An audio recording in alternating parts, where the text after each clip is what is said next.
पट्टीला बैल पुढे ओढून घ्यायचा आणि परत मागे दाबायचा. त्या बैलाने तरी काय करायचं नक्की. पाक पट्टीला पाय खेटून या ठिकाणी चिकटून बैल आपण उभी करताय आणि सुट्टी मेकर लोंबकळत मागे उभा राहतोय.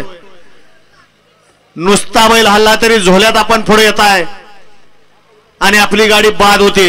सुटला सुटला या मैदानातला गट क्रमांक 20 सुटला आणि 20 मध्ये सुंदर अशी लढत चालू झाली. 20 मध्ये धुरळा उडायला लागला. धुरळ्यात कोण बाजी मारतायत. सुंदर अशा गाड्या पळतायत. सुंदर गाड्यामध्ये सुंदर अशी लढत चालू आहे. बघा कशी लढत आहे. शेवटच्या क्षणापर्यंत कोण बाजी मारतय.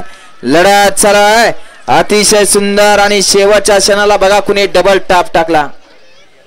निकाल गेलाय कॅमेऱ्याकडं. येऊ द्या चला 21 ते 30 वाले गाड्या मैदानात येऊ द्या. 21 ते 30 चे बैलगाडी मालक गाड्या मैदानात येऊ द्या. गट क्रमांक 20 चा निकाल. 20 चा निकाल आहे. तास क्रमांक 3 मधून धावली गाडी.